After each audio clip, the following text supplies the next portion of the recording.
Kami tidak akan ada apa-apa. Kami cuma duduk di sini menanti hasilnya. Itu aja. Besok ceritanya Pak. Tapi tema ini sampai Tidak jam dari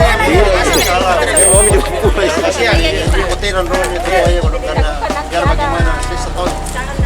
bukan saya tetap cara anu kan saya saja di sini tidak berani biasa masuk di sini. Jadi mungkin bukan keluarga apa terpidana itu bisa ini kasihan kita ketika ini ya, mungkin keluarga terkena virus kita kesini tertular ya bagaimana, makanya kita usahakan jelas ini kegiatan besok pagi masih ya.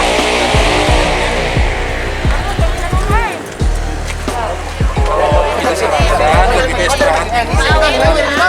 Jadi tim pendidikan Polrestabes Makassar bersama dengan Patmor Polrestabes Makassar membackup Polsek Memajang dalam rangka antisipasi adanya gangguan Kamtipmas terkait dengan adanya salah seorang yang sudah meninggal dunia. Dari pihak rumah sakit Dadi menyatakan dia adalah PDP, sedangkan keluarga masih menunggu hasil swab.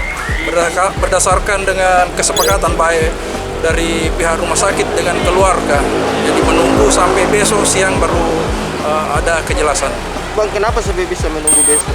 Ya, berdasarkan permintaan dari keluarga memohon untuk nanti keluar swab baru bisa dilaksanakan prosesi pemakaman.